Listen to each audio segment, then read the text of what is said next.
Last class में हम लोग इपॉक मेथड के ऊपर क्वेश्चंस कर लिया था, रेडिंग कंसेप्ट भी कर लिया, product method and simple questions भी कर लिया।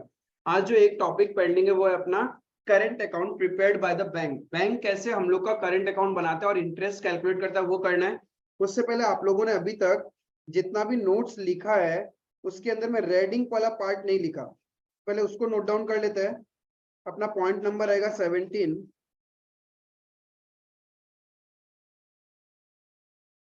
Raiding concept.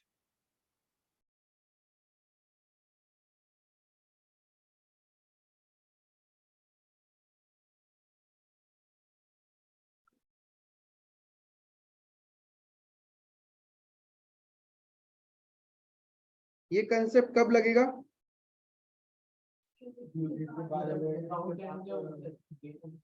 Yes, this concept is applicable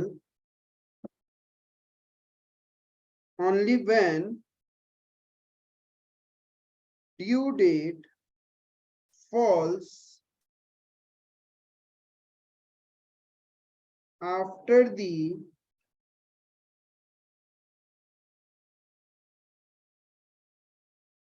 account current date.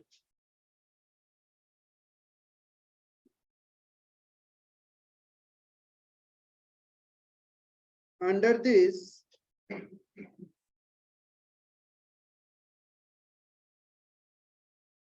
reading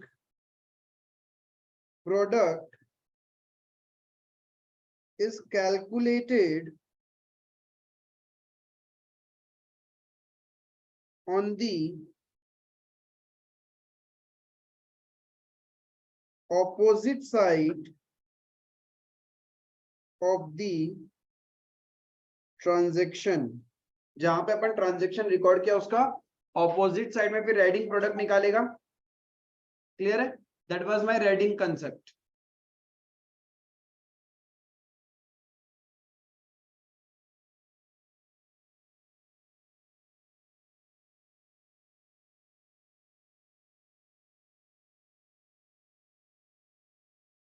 अब देखो बैंक्स भी क्या करता है, हम लोग तो बनाना सीखा है अकाउंट करंट, यानी हर एक ट्रांजेक्शन पे इंटरेस्ट कैलकुलेट करना सीख लिया या फिर कैसे प्रोडक्ट मेथड यूज करके इंटरेस्ट निकालेगा। सिमिलरली हमारे बिहाफ में बैंक जो बनाता है उसको हम लोग बोलता है current account.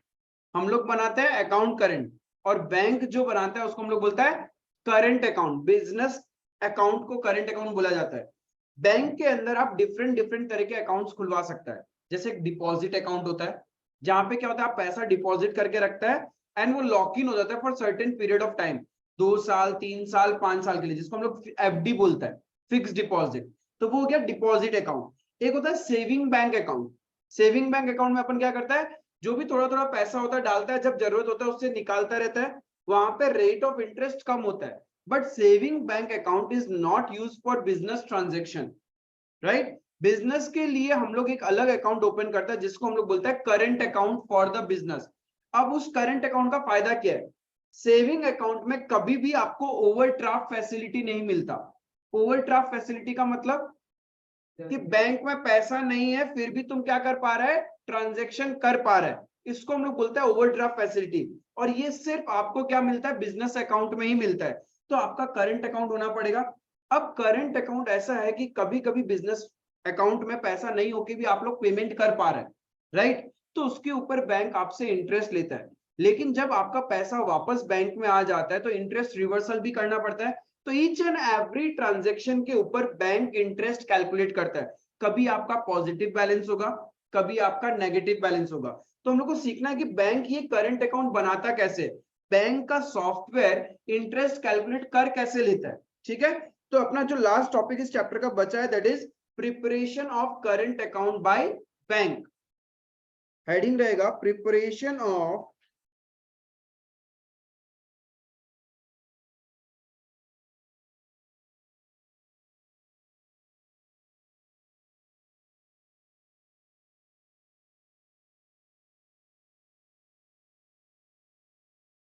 preparation of current account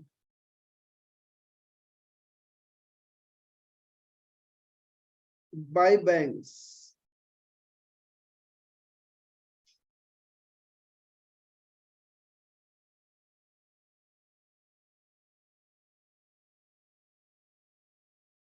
ठीक है।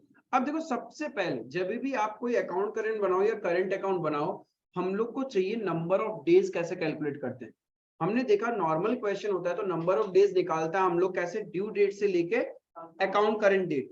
लेकिन यही तुम्हारा इपॉक मेथड था, तो तुम लोग क्या कर रहा था, फर्स्ट ट्रांजेक्शन डेट से लेके ड्यू डेट तक इस तरीके से निकाल रहा था। यहाँ पे भी आपका जो ये करंट अकाउंट बनाती है बैंक्स, इसमें भी नंबर ऑफ डेज निकालने का तरीका बदल जाएगा, राइट। तो सबसे पहले नंबर पॉइंट में हम लोग लिखेगा कि नंबर ऑफ डेज कैलकुलेट कैसे करना है। Number of days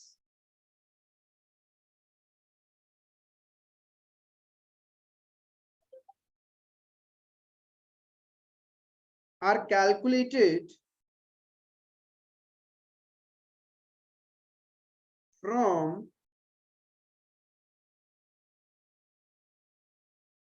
due date to next transaction date। ये और एक नया कहानी, एक सीखा ड्यू डेट से अकाउंट करंट, एक सीखा ट्रांजेक्शन से ड्यू डेट, और यहां क्या हो रहा है, ड्यू डेट से नेक्स्ट ट्रांजेक्शन डेट, अगला ट्रांजेक्शन जब तुम बैंक में करेगा तब तक का ड्यूरेशन। तो ध्यान रखना इसको, ड्यू डेट से कहां तक जाना है, नेक्स्ट ट्रांजेक्शन डेट, तब अपना नंबर ऑफ डेज निकलेगा, ठीक है। नेक्स्ट पॉइंट, ऐसा करता जाएगा करता जाएगा करता जाएगा, लेकिन जब मंथ का एंड आ जाएगा और आगे कोई ट्रांजेक्शन बता ही नहीं रखा, तो नेक्स्ट ट्रांजेक्शन डेट कहां से लाओगे, यस एकदम जब लास्ट ट्रांजेक्शन तक पहुंच जाओगे ना तुम अपने बैंक स्टेटमेंट का, तो उसका अगला ट्रांजेक्शन तो कुछ है ही नहीं, because that is the last transaction. उस कंडीशन में हम नंबर ऑफ डेज निकालेगा उस लास्ट ट्रांजेक्शन डेट से लेके अकाउंट करेंट डेट तक, जिस डेट का आप अकाउंट करेंट बना रहे हो। यहाँ पे दो चीज उल्टा है, पहला चीज नॉर्मल नंबर ऑफ डेज कैसे निकालोगे, ड्यू डेट से नेक्स्ट ट्रांजेक्शन डेट, ऐसा करते जाएंगे। जब तुम लास्ट ट्रांजेक्शन पे पहुंचोगे ना, तो उस लास्ट ट्रांजेक्शन का नंबर ऑफ डेज कैसे निकलेगा, लास्ट ट्रांजेक्शन से लेके अकाउंट करेंट डेट तक, ठीक है। अभी क्वेश्चन करेंगे तो और क्लैरिटी आ जाएगा। लिखना, in case of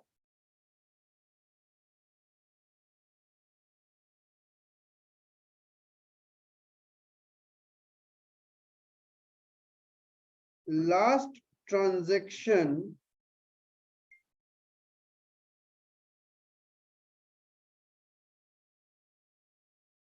number of days is calculated up to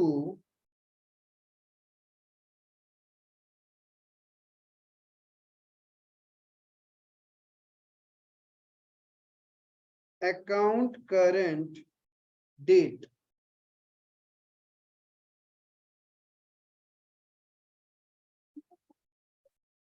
क्या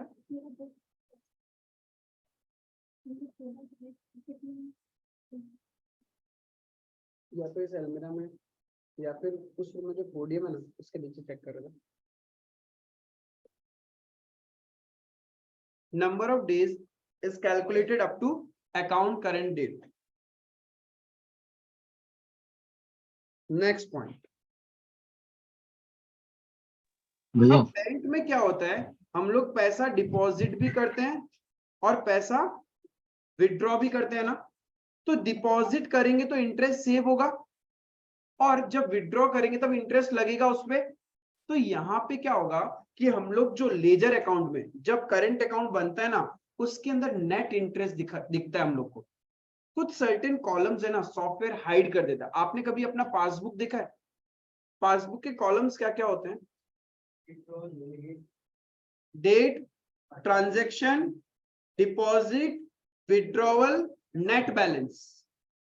उस ट्रांजैक्शन के अंदर इंटरेस्ट भी कभी कभी दिया हुआ रहता है, वो आपका नेट इंटरेस्ट दिया हुआ रहता है। डिपॉजिट पे कितना इंटरेस्ट आया, विड्रॉवल पे कितना इंटरेस्ट गया, वो नहीं बताता, वो सॉफ्टवेयर ऑटो कैलकुलेट करता है और वो हाइड हो जाता है। हम लोग जो सीख रहा है वो सॉफ्टवेयर वाला पार्ट सीख रहा है कि वो जो हिडन पोर्शन है ना, कि वो बैंक ने निकाला कैसे होगा, राइट। तो बैंक कैसे कैलकुलेट करता है पता है, हम लोग का स्टेटमेंट में नेट इंटरेस्ट दिखता है, नेट इंटरेस्ट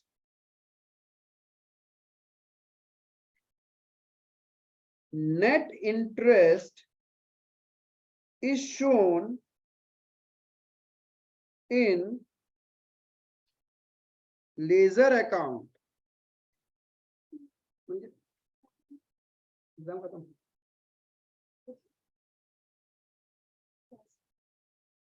गलत टाइम में आया, गलत टाइम में आया। बैठ जाओ, बहुत जन है, क्या दे दो उन लोग को। भैया हाँ बी पॉइंट में थोड़ा सा डाउट था, वो समझा नहीं था। अभी करेगा, बी पॉइंट में जो डाउट है वो अभी रिजॉल्व हो जाएगा जब अपन प्रैक्टिकल क्वेश्चन करेगा। बस दिमाग में रखने का कि लास्ट ट्रांजैक्शन जो होता है उसको अकाउंट करंट डेट तक नंबर ऑफ डेज निकालेगा।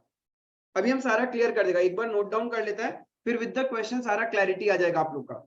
Net interest is shown in ledger account. हम लोग लेजर में जो अकाउंट करंट अकाउंट बनाएगा ना, उसमें हमेशा नेट इंटरेस्ट ही आता है। अब ये नेट इंटरेस्ट निकालता कैसे हम लोग?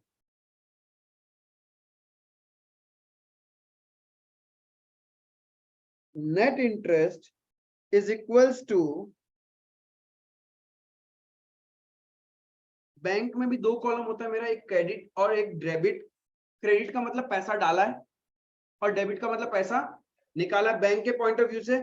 तो जो मेरा क्रेडिट प्रोडक्ट निकलेगा, बैंक उस पे इंटरेस्ट देता है और डेबिट प्रोडक्ट माइनस कर दो, तब जाके तुम्हारा नेट इंटरेस्ट आएगा।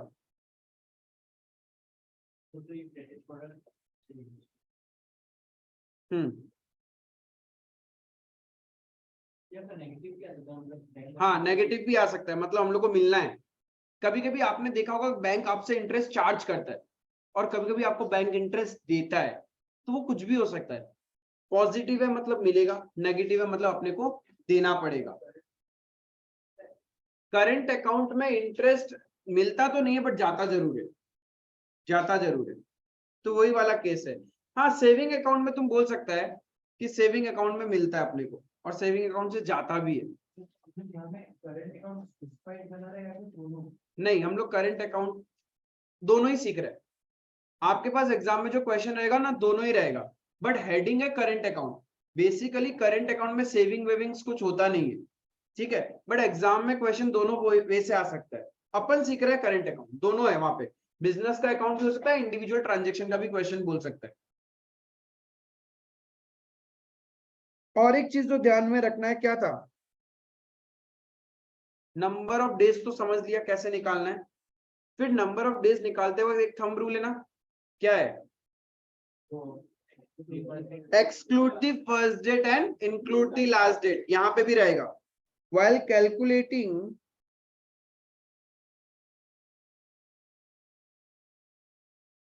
calculating number of days,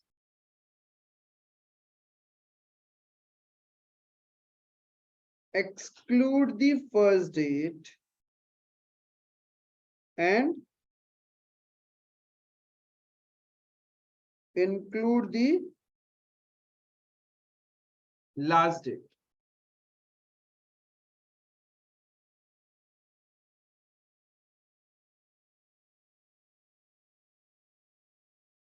last है अपना करंट अकाउंट का फॉर्मेट।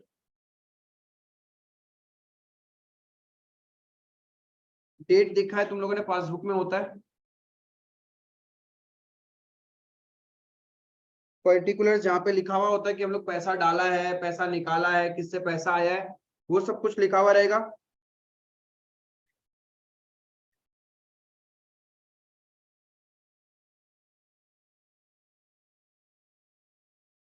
डेबिट और क्रेडिट कॉलम होता है। फिर एक छोटू सा कॉलम होता है जो दिखाने के लिए होता है कि तुम्हारा बैंक में डेबिट बैलेंस है या क्रेडिट बैलेंस है। फिर जाके तुम्हारा एक टोटल का कॉलम होता है, तुम्हारा पासबुक इतना ही होता है। ये इतने ही कॉलम्स तुम्हारे पासबुक में होते हैं, लेकिन सर्टेन 2-3 कॉलम और होते हैं जो हिडन होते हैं, जो आप लोग को दिखाए नहीं जाते। अब जो वो एक्स्ट्रा पार्ट है, जो हिडन कॉलम्स है ना, उसको अपन बनाने वाला है। जैसे कि एक कॉलम होता है नंबर ऑफ डेज, ये अपने को पासबुक में दिखता ही नहीं है। एक होता है डेबिट प्रोडक्ट और एक होता है क्रेडिट प्रोडक्ट। ये लास्ट के 3 कॉलम्स है ना, अपने को दिखते नहीं है। बैंक बनाता है बट अपन को शो नहीं करता।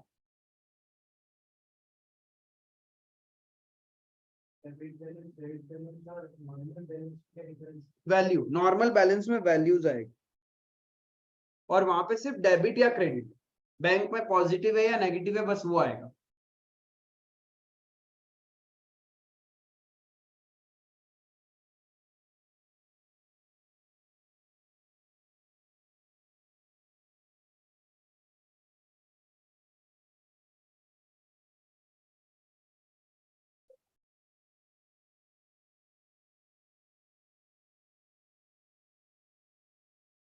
बीआरएस कर रखा तो इतना तो हम अज्यूम कर रहे हैं कि आपको पता है कि बैंक के अंदर यदि तुम्हारा पॉजिटिव बैलेंस है तो उसको हम लोग क्रेडिट बैलेंस बोलते हैं, और बैंक में नेगेटिव बैलेंस है मतलब डेबिट बैलेंस। क्योंकि हम बैंक के पॉइंट ऑफ व्यू से बना रहे हैं, अपन नहीं बना रहे। इन शॉर्ट ये हो क्या रहा है, हम क्या सीख रहे हैं पता है, जब तुम जाओगे ना बैंक से मांगोगे बैंक मेरा अकाउंट का स्टेटमेंट दो, तो बेसिकली बैंक ये देता है तुम लोग को। तो यहाँ बैंक बना रहा है हमारा अकाउंट। हाँ, ये सारा नहीं रहता, ये 3 कॉलम्स नहीं दिखते आपके पास, सिर्फ बैलेंस तक रहता है। बाकी 3 कॉलम बैंक नहीं देता अपने को, वो हिडन ही रहते हैं, वो उनका सॉफ्टवेयर कैलकुलेट करता है।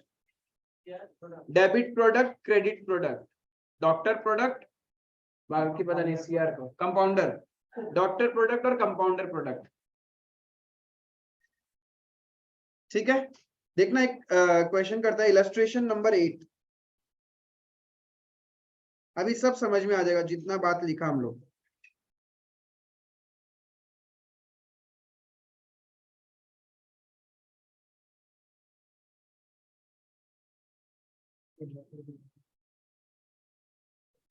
देखो क्वेश्चन क्या बोल रहा है, on 2nd of January 2020, on 2nd of January 2020, Vinod opened a current account with Allahabad Bank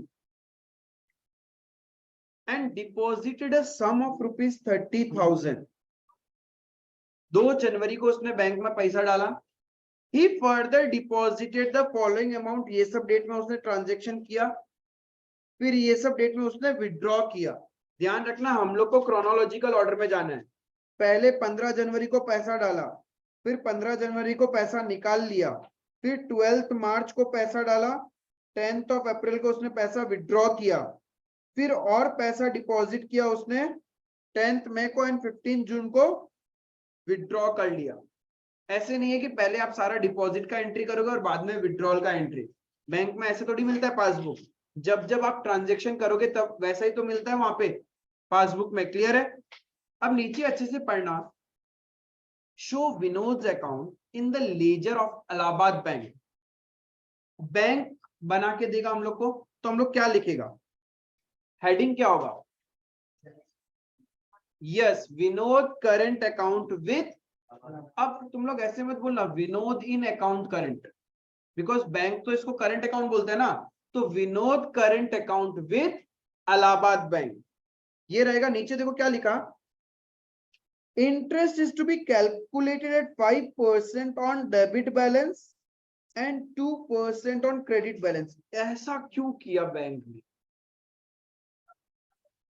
क्योंकि बैंक हमेशा ऐसा ही करता है, जब हमारा बैंक में पैसा पड़ा होता है ना, बहुत कम इंटरेस्ट देता है, लेकिन गलती से नेगेटिव चला जाए सब लूट के ले जाता है। मतलब बैंक हमसे हमेशा इंटरेस्ट हाई चार्ज करता है और देता कम है, इसीलिए ऐसा हुआ। किसी को याद है लाइफ का एक प्रैक्टिकल सिनेरियो जहां पे ये सिनेरियो बदल जाता है, जब तुम डिफॉल्ट करते हो तब तुम्हें इंटरेस्ट कम देना पड़ रहा है और दूसरे केस में इंटरेस्ट ज्यादा मिलता है, ऐसा कोई एक पढ़ा था तुम्हें? यस, कंपनीज के अंदर में क्या चीज, yes interest on calls in arrear and calls in advance. वहां पे आप डिफॉल्ट करते हो तो इंटरेस्ट देना पड़ता है 10% से, और यदि तुमने पहले पैसा दे रखा है तो तुमको इंटरेस्ट मिलता है। सिर्फ वही एक सिनेरियो लाइफ टाइम है जहां पे उल्टा हो रहा है, डिफॉल्ट पे कम देना पड़ रहा है और पैसा डाल के रखा है तो ज्यादा मिल रहा है।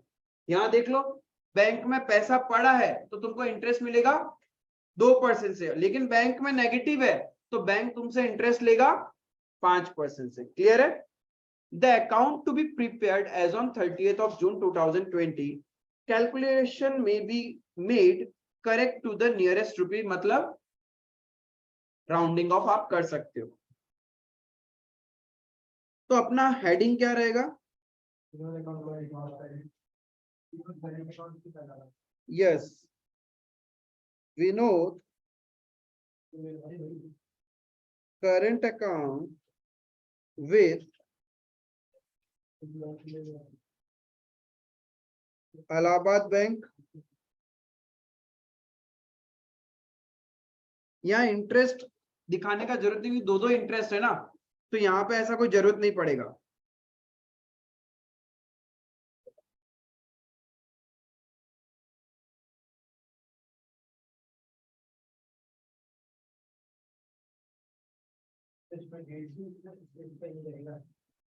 नहीं, जरूरत नहीं है, अप टू लिख सकता है, अप टू 30th जून। यहाँ नीचे चाहे तो अपन ये लिख सकता है up to 30th of June 2020। एक डेट का कॉलम चाहिए, एक पर्टिकुलर्स, डेबिट, क्रेडिट, डेबिट और credit, balance,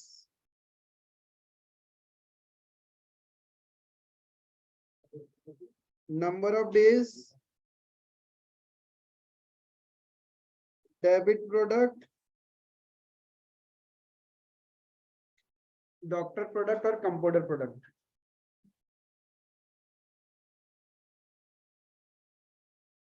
that's the format. बंद ही कर दो। हाउ बंद तो बंद करने के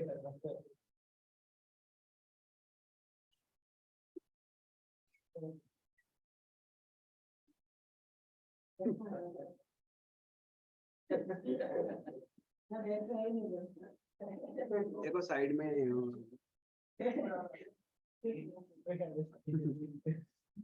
देखो, पहला ट्रांजैक्शन क्या था? 2nd of Jan।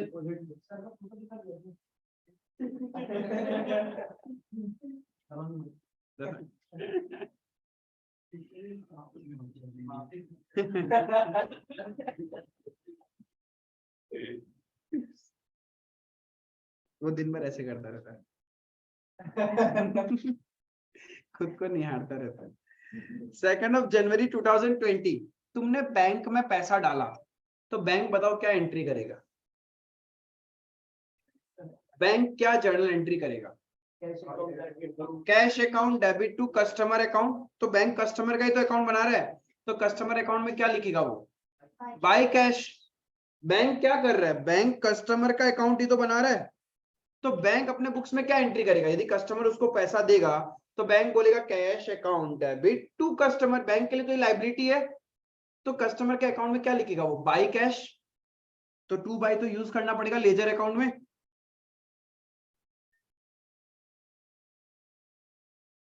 पैसा डालने से बैंक उसके डेबिट साइड में लिखेगा या क्रेडिट साइड में? 30,000। तो फाइनल बैलेंस भी क्या रहेगा? क्रेडिट बैलेंस ही तो रहेगा। क्लियर है? नेक्स्ट ट्रांजैक्शन कब हो रहा है? 15th of January। उसने क्या किया? पैसा डाला, तो पैसा डाला तो फिर से सेम एंट्री होगा। कितना पैसा डाला? तो अभी भी उसका बैंक में तो क्रेडिट बैलेंस ही है। कितना बैलेंस हो जाएगा? 42,000। अब मुझे ये बताओ, पहले वाले ट्रांजैक्शन का नंबर ऑफ डेज कैसे निकालेगा? यस, 2 तारीख से लेके 15 तारीख। बट क्या दिमाग में रखना है? Exclude the first date, include the last date. तो नंबर ऑफ डेज कितना होगा? 13। अब प्रोडक्ट किस कॉलम में आएगा? क्रेडिट कॉलम में आएगा 30,000 into 30. यस, बिकॉज देखो तुम्हारा क्रेडिट बैलेंस है ना, तो प्रोडक्ट की किधर आएगा? क्रेडिट साइड में ही आएगा। 30,000 into 13 कितना आ जाएगा? 3,90,000। हाँ, ट्रांजेक्शन डेट से, जिस दिन ट्रांजेक्शन है उससे लेके नेक्स्ट ट्रांजेक्शन डेट, क्योंकि यहाँ पे ड्यू डेट, ट्रांजेक्शन डेट ही तो ड्यू डेट हो गया। जब ड्यू डेट नहीं दिया हुआ रहता then transaction date is your due date. तो 2 जनवरी से नेक्स्ट ट्रांजेक्शन डेट तक जाना, 15 जनवरी, 2 तारीख को छोड़ दो, तो क्या हो गया तुम्हारे लिए? क्या चीज? हाँ, अब तो तुम्हारा बैंक में भाई पहले 30,000 था, तुम 12,000 और डाल दिया, तो बैंक में बैलेंस कितना होगा? 42,000 ही होगा ना, तो 42,000। नेक्स्ट ट्रांजेक्शन कब होगा?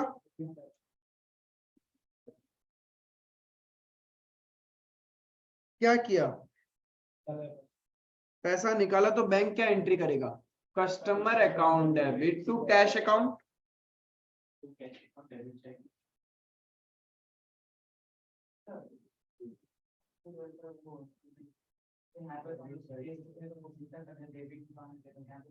नहीं, बैंक जैसे जो तुम नॉर्मल करते थे वही बैंक कर रहा है। अरे तुम्हारे पास कोई पैसा आएगा, तुम क्या एंट्री करेगा? Cash account debit to party account, तो वही तो बैंक कर रहा है। बैंक के पास जब पैसा आ रहा है तो बैंक एंट्री कर रहा है cash account debit to party account. हाँ, तो बैंक तो कस्टमर के अकाउंट में डालेगा ना।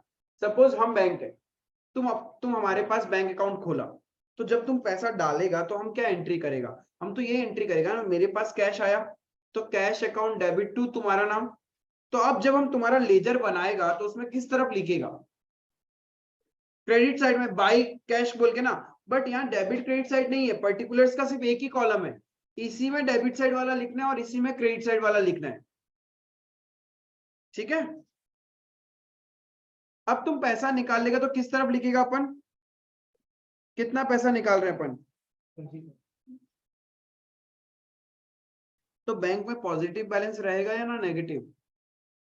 42,000 था, उसमें से 26 विड्रॉ कर रहे हैं अपन, तो अभी भी तो 16,000 का बैलेंस है बैंक में।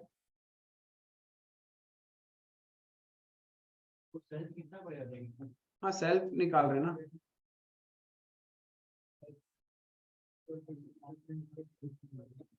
और कैसे निकाल रहे? विड्रॉ ही तो लिखा वो। क्या चीज? हाँ, तो नेट बैलेंस तो मेरा क्रेडिट बैलेंस ही है। नेट बैलेंस के हिसाब से यहाँ लिखा हुआ होता है। इफ किसी को कंफ्यूजन है, एक चीज और मॉडिफाई कर सकते हो तुम लोग, इस कॉलम को पहले लिख दो और इस कॉलम को यहाँ लेके आ जाओ, बहुत इजी हो जाएगा, कंफ्यूजन नहीं रहेगा, चलेगा, कोई दिक्कत नहीं है exam point of view. Notes में काम करो, मुझे लग रहा है ऐसा कि तुम लोग यहाँ कंफ्यूज हो रहा है कि ये डेबिट क्रेडिट कैसे करता है, तो थोड़ा सा अल्ट्रेशन कर लेते हैं अपन।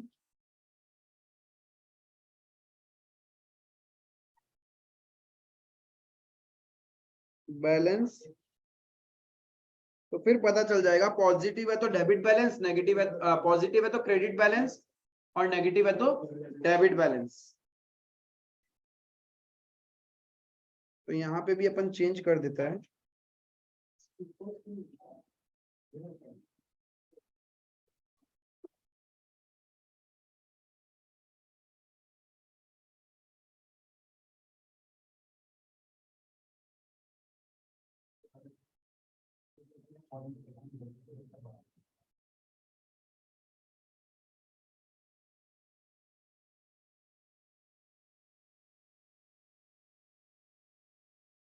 फाइनल तो क्रेडिट बैलेंस ही है ना, 16,000 पॉजिटिव तुम्हारे बैंक में है तो क्रेडिट बैलेंस है।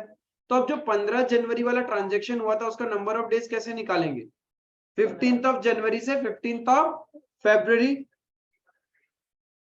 31 डेज। तो क्रेडिट बैलेंस है तो प्रोडक्ट भी क्रेडिट कॉलम में ही जाएगा। 42,000 into 31 कितना? 13,90,000 2000। क्लियर है यहां तक? यहां तक किसी को डाउट है क्या?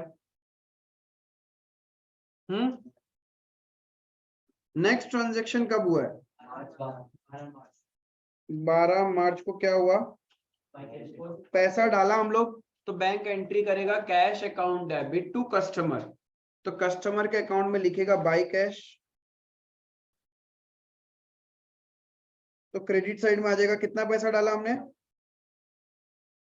8000। 16,000 पहले से था, 8,000 और डाला, तो बैंक में बैलेंस हो गया 24। ये तो पॉजिटिव बैलेंस रहेगा। तो प्रीवियस ट्रांजैक्शन का नंबर ऑफ डेज निकाल सकते हैं। 15 फरवरी से 12 मार्च कितना होगा? 25 दिन।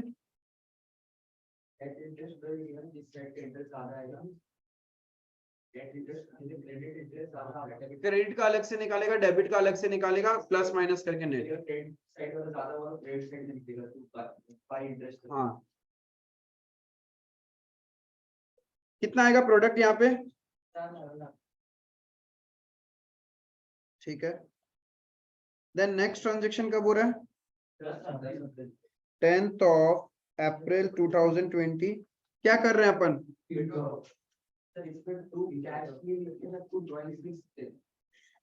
नहीं, ये तुमको कैसे पता कि पर्सनल यूज के लिए निकाल रहा है? विड्रॉल तो बिजनेस के लिए भी तो हो सकता है ना। अगर बैलेंस नेगेटिव है तो हम नेगेटिव देंगे। नहीं, कॉलम्स में दिखाएगा कि डेबिट बैलेंस है या क्रेडिट बैलेंस, उससे पता चलता है कि आपका पॉजिटिव है या नेगेटिव है। नॉर्मल। हाँ, उसमें नॉर्मल। हाँ, सेल्फ के लिए कोई पॉइंट बोला हुआ नहीं है, तीनों सेल्फ में ही आएगा। तीनों सेल्फ पे निकाल रहा है पैसा। नहीं दिखेगा तब भी कोई फर्क नहीं पड़ेगा, ऐसा कोई फर्क नहीं पड़ेगा। डेबिट आ गया तो डेबिट प्रोडक्ट मिल जाएगा। हाँ राइट। लास्ट में तो लास्ट में तो बैलेंस में है। कितना पैसा निकाल रहे हैं अपन? बैंक में था ही 24,000 और आपने निकाल लिया 30,000, मतलब 6,000 क्या हो गया? Debit balance. आया समझ में? तो 12 मार्च से 10 अप्रैल नंबर ऑफ डेज कितना होगा? प्रोडक्ट कितना?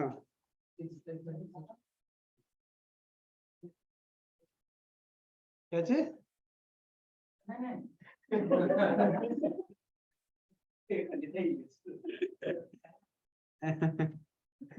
6,96,000। ठीक है। नेक्स्ट ट्रांजेक्शन कब है? अब समझ में आया वो जो पॉइंट्स मैंने लिखे थे? पॉइंट नंबर 1 क्लियर है ना? यहाँ पे नंबर ऑफ डेज कैसे निकालना है अपने को, कि जिस दिन ट्रांजेक्शन हुआ ड्यू डेट से लेकर नेक्स्ट ट्रांजेक्शन डेट तक। और जो सेकंड पॉइंट था कि लास्ट ट्रांजेक्शन वाला में क्या करना, भी क्लियर हो जाएगा जब ये क्वेश्चन खत्म हो रहा होगा। 10th में क्या हुआ? हमने क्या किया? पैसा तो बाय कैश अकाउंट कितना डिपॉजिट किया? तो बैंक में क्या हो जाएगा? 10,000 पॉजिटिव हो जाएगा मेरा, तो इसको अपन बोलेगा क्रेडिट बैलेंस। तो प्रीवियस ट्रांजैक्शन पे नंबर ऑफ डेज कितना आएगा? कितना? 30। अब प्रोडक्ट किस कॉलम में लिखोगे? डेबिट कॉलम में, बिकॉज आपका बैलेंस है डेबिट। यहाँ पे बैंक आपसे इंटरेस्ट लेगा 6,000 रुपए पे। बैंक कितना दिन का इंटरेस्ट लेगा? 30 दिन का इंटरेस्ट लेगा। बैंक ऐसे इंटरेस्ट कैलकुलेट करता है। जब आपका पॉजिटिव बैलेंस चल रहा था तो बैंक इंटरेस्ट दे रहा था, और अभी बैंक आपसे इंटरेस्ट लेगा। तो 6,000 इंटू 30 बोले तो 1,80,000। ठीक है यहां तक? नेक्स्ट ट्रांजेक्शन कब है? क्या किया हमने?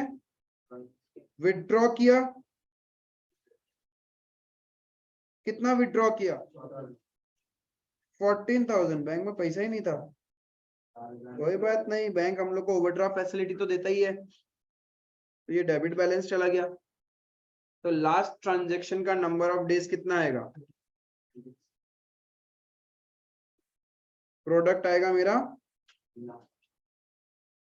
क्रेडिट कॉलम में, ये ध्यान रखना, बिकॉज मेरा क्रेडिट बैलेंस था। समझ में आ रहा है? 30 जून को क्या किया हमने? कुछ किया क्या? अभी तक तो कुछ पता नहीं है। लेकिन कुछ तो होएगा। अब लास्ट ट्रांजेक्शन कब है? 30 जून ही तो है। अब 15 जून से 30 जून, क्योंकि देखो आपका नॉर्मल ट्रांजेक्शन तो हो गया, बट यहाँ पे 30 जून को बैंक या तो इंटरेस्ट देगा या इंटरेस्ट लेगा, तो इंटरेस्ट का एंट्री तो आएगा ना। फिर इंटरेस्ट का क्या करना है प्रोडक्ट, वो देखते जाएंगे। तो यहाँ पे मुझे बताओ 15 जून का नंबर ऑफ डेज कैसे निकालोगे? 15 दिन।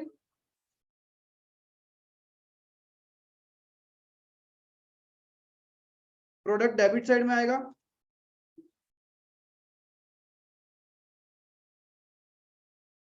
ठीक है।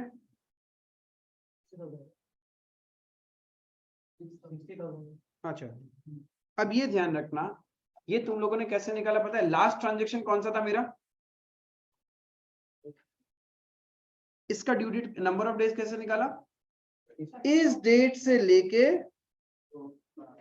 अकाउंट करंट डेट, हाँ current account date. Last transaction का क्या करना है? ट्रांजेक्शन डेट से लेके करंट अकाउंट डेट तक जो डेट है ना, उस डेट का हमने नंबर ऑफ डेज निकाला। अब समझ में आया पॉइंट नंबर 2 क्या था? क्लियर है यहां तक? अब मुझे इंटरेस्ट देखना है, मिलेगा या देना है। बैंक चेक करेगा कि मुझे इंटरेस्ट देना है या फिर लेना है। उसके लिए बैंक क्या करेगा? सबसे पहले 1-2 लाइन छोड़ के प्रोडक्ट का टोटल करेगा। डेबिट प्रोडक्ट का टोटल कितना आ रहा है? 2,40,000। और क्रेडिट प्रोडक्ट का टोटल 31,48,000 आ रहा है, राइट। अब मुझे चेक करना है कि बैंक से इंटरेस्ट मिलेगा या बैंक को इंटरेस्ट देना है। दिख ही रहा है कि बैंक से इंटरेस्ट मिलना चाहिए क्योंकि क्रेडिट ज्यादा है ना, लेकिन जरूरी नहीं भाई, क्योंकि क्रेडिट बैलेंस में तो 2% है और डेबिट बैलेंस में 5% है, तो कैलकुलेट करना पड़ेगा।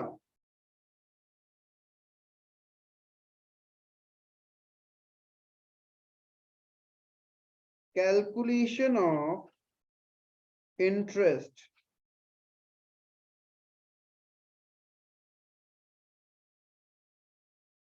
interest on debit product,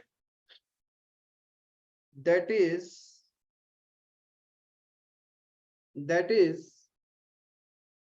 to be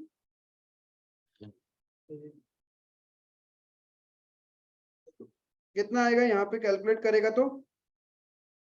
debit product है 2,40,000, rate of interest 1 divided by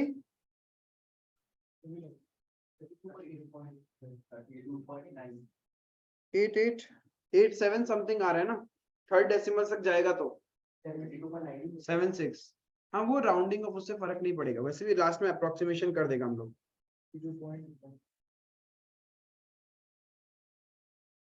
clear है? इंटरेस्ट ऑन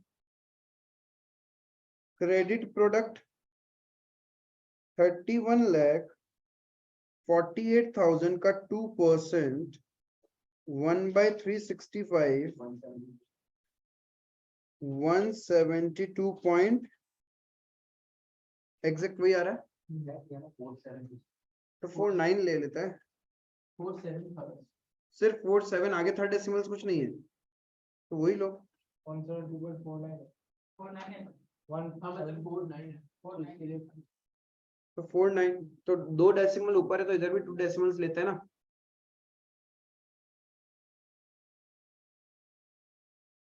अब यहाँ पे क्या हो गया? क्रेडिट प्रोडक्ट पे इंटरेस्ट है 172.49 और डेबिट में है 32.89, तो नेट इंटरेस्ट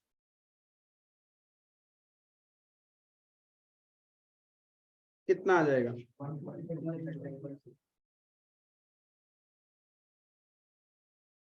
ये नेट इंटरेस्ट अपने को मिलेगा या देना है? Net interest to be received अपने को मिलेगा, बिकॉज डेबिट प्रोडक्ट में हम लोग को इंटरेस्ट देना होता है और क्रेडिट में हम लोग को इंटरेस्ट मिलता है। यहाँ पे मिल रहा ज्यादा है ना, तो नेट क्या करेगा? बैंक हम लोग को बैंक अकाउंट में 139.61 का इंटरेस्ट क्रेडिट कर देगा। इतना हम लोग को बैंक से मिलना है। तो बताओ बैंक जर्नल एंट्री क्या पास करेगा? यस, बैंक के लिए तो इंटरेस्ट एक्सपेंस है ना, बैंक इंटरेस्ट दे रहा है तो बैंक के लिए तो एक्सपेंस है, तो interest account debit to customer account, bank ये एंट्री करेगा ना, राइट? तो कस्टमर अकाउंट में बैंक क्या लिखेगा? By interest. अब बताओ पैसा आएगा या जाएगा? किधर लिखना है? 139.61 क्रेडिट साइड में, क्योंकि बैंक देगा ना अपने को। तो फाइनल बैलेंस क्या हो जाएगा? 4000 माइनस 139.61, 3860.39। कितना डेबिट रहेगा ये? क्लियर है? अब यही तो मेरा बैलेंस है, तो पहले तो डेबिट और क्रेडिट को मैच करना पड़ेगा ना। तो इधर लिखेगा बाई, तो डेबिट नहीं होगा, क्या चीज? डेबिट होगा, नहीं, इंटरेस्ट तो क्रेडिट किया ना हमने। तो डेबिट का बैलेंस होगा। हाँ, तो 4000 नेगेटिव चल रहा था और बैंक मेरे को इंटरेस्ट देगा, तो अभी भी तो मेरा बैलेंस नेगेटिव ही है, अभी भी तो मेरा बैलेंस बैंक में नेगेटिव ही होगा। बैंक में ऑलरेडी नेगेटिव था 4000 और बैंक मुझे 139.61 का इंटरेस्ट दे भी देगा, उसके बाद भी तो मेरा बैंक में नेगेटिव ही है। क्लियर है? अब बैलेंस सीडी लिख देगा हम लोग डेबिट साइड में 3860.39। इससे तुम्हारा डेबिट टोटल और क्रेडिट टोटल मैच कर जाएगा।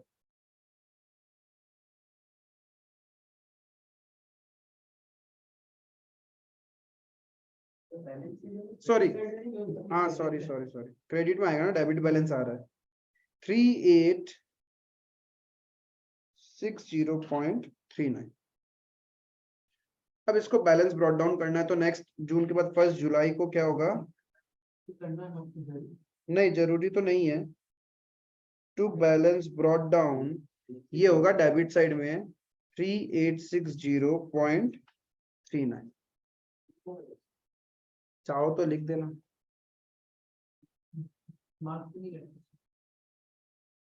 बट बैलेंसिंग जरूर करके आना। जो है क्या इसमें क्रेडिट में क्यों लिखा डबल डेबिट? बैलेंसिंग करने के लिए डेबिट और क्रेडिट को, डेबिट बैलेंस है मतलब डेबिट साइड ज्यादा है, तो बैलेंस सीडी तो हम लोग क्रेडिट साइड में ही लिखेगा ना।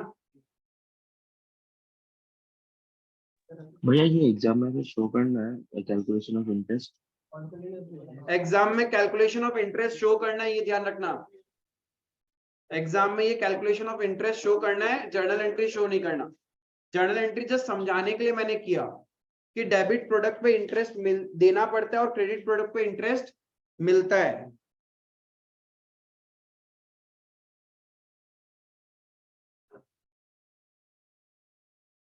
इंटरेस्ट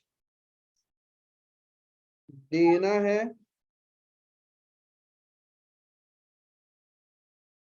इंटरेस्ट लेना है।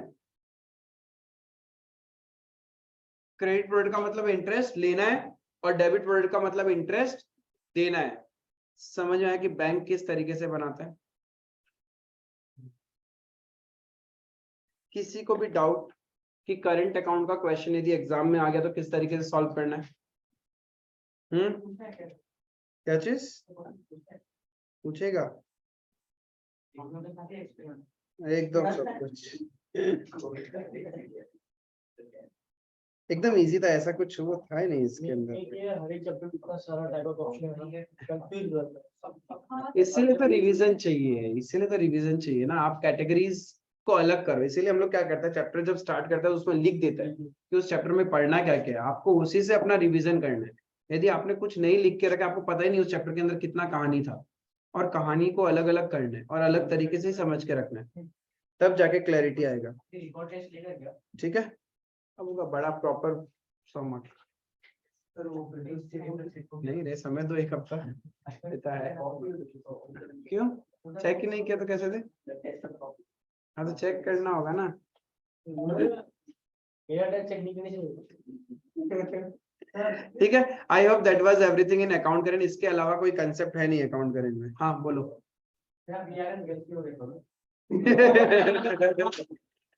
आईसीआई को मेल कर देना, पेपर के बाहर निकल के ऐसा कुछ हो ना तो आईसीआई को तुरंत मेल कर देना, आईसीआई कंसीडर कर लेगा।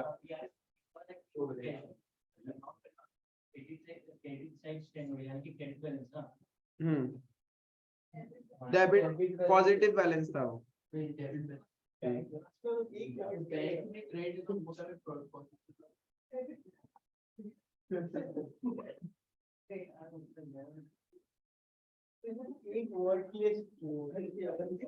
अच्छा देखो, आओ ट्रू और फॉल्स खत्म करता है इस चैप्टर को फटाफट। ट्रू और false, current account and account current are one and the same. Same नहीं है ना? क्यों सेम नहीं है? अकाउंट करंट अपन बनाता है और अपनी पार्टी को देता है, वेरएस करंट अकाउंट कौन बनाता है? बैंक हमारा बनाता है, बैंक कस्टमर का बनाता है। क्लियर है? दोनों सेम नहीं है, ये ध्यान रखना। The account current is an extension of the average due date concept. Yes, it is an extension because account current में average due date में क्या करता है? एक डेट निकालता है, उसके आगे या पीछे कुछ ट्रांजेक्शन करता है हम लोग, तब इंटरेस्ट सेव होगा या फिर इंटरेस्ट पे करना पड़ेगा। बट यहाँ पे अपन क्या करता है? हर एक ट्रांजेक्शन पे इंटरेस्ट एक साथ ही निकाल लेता है। क्या चीज? The account current is an extension of average due date concept. Yes, because under account current we calculate interest at every stage. बस लिखने से हो जाएगा। Yes, we as calculate interest as a whole. तो ये true. Next, date of transaction or the due date, whichever is earlier, is considered for computation of the number of days. Due date को consider करते हैं हम लोग, date of transaction को तो लेता ही नहीं है। Due date is considered for the computation of number of days. Account current के अंदर में हम लोग ड्यू डेट से अकाउंट करंट डेट तक जाता है, ये ध्यान रखना। क्लियर है? A is in account current with B. The person rendering the account current is Mr. A, Mr. B. The honored bill of exchange will not be recorded in the account current. किया तो था। अरे honoured bill of exchange का मतलब तुम bill of exchange का payment कर रहे हैं, तो पेमेंट कर रहा है, एंट्री होता है bills payable account debit to bank, और इफ तुम रिसीव कर रहा है तो एंट्री होता है bills receive cash account debit to bills receivable. तो यहाँ पार्टी का कोई काम ही नहीं है। फिर से बोल रहा हूं, इफ अपन पेमेंट करता है बिल का तो एंट्री होता है bills payable account debit to bank. ठीक है, तो यहाँ पार्टी तो डेबिट क्रेडिट हुआ ही नहीं है। एंड इफ हम लोग पेमेंट रिसीव कर रहा है तो एंट्री होता है कैश और bank account debit to bills receivable. यहाँ पे भी पार्टी का कोई इन्वॉल्वमेंट नहीं है। तो honoured bill of exchange will not be recorded in account current. It's true. मतलब आपका बिल्स मिला और डिपार्टमेंट बाकी पेमेंट किया। यस, हाँ, transactions are already recorded. Clear है ये चीज? आओ, 3 मल्टीपल चॉइस क्वेश्चन है, इसको भी क्यों छोड़े बेचारे को। Red ink interest is really not interest, negative interest used in connection with average due date.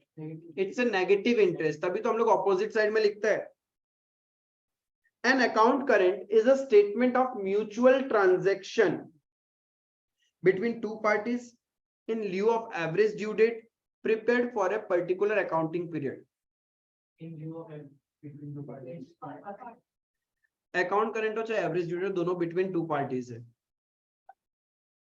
In account current, while counting the number of days, the due date is ignored and the date up to which the account current are prepared is included. एक exclude कर दिया तो दूसरा तो include करना ही है ना। Exclude the first date and include the last date. Clear है? हो जाएगा अभी ये चैप्टर आराम से। So that was everything from my side in account current. कुछ certain past paper के questions भी अपन देख लेते हैं। ठीक है, चलो यहाँ पे तो काम हो गया। निकालो पास्ट पेपर। क्वेश्चंस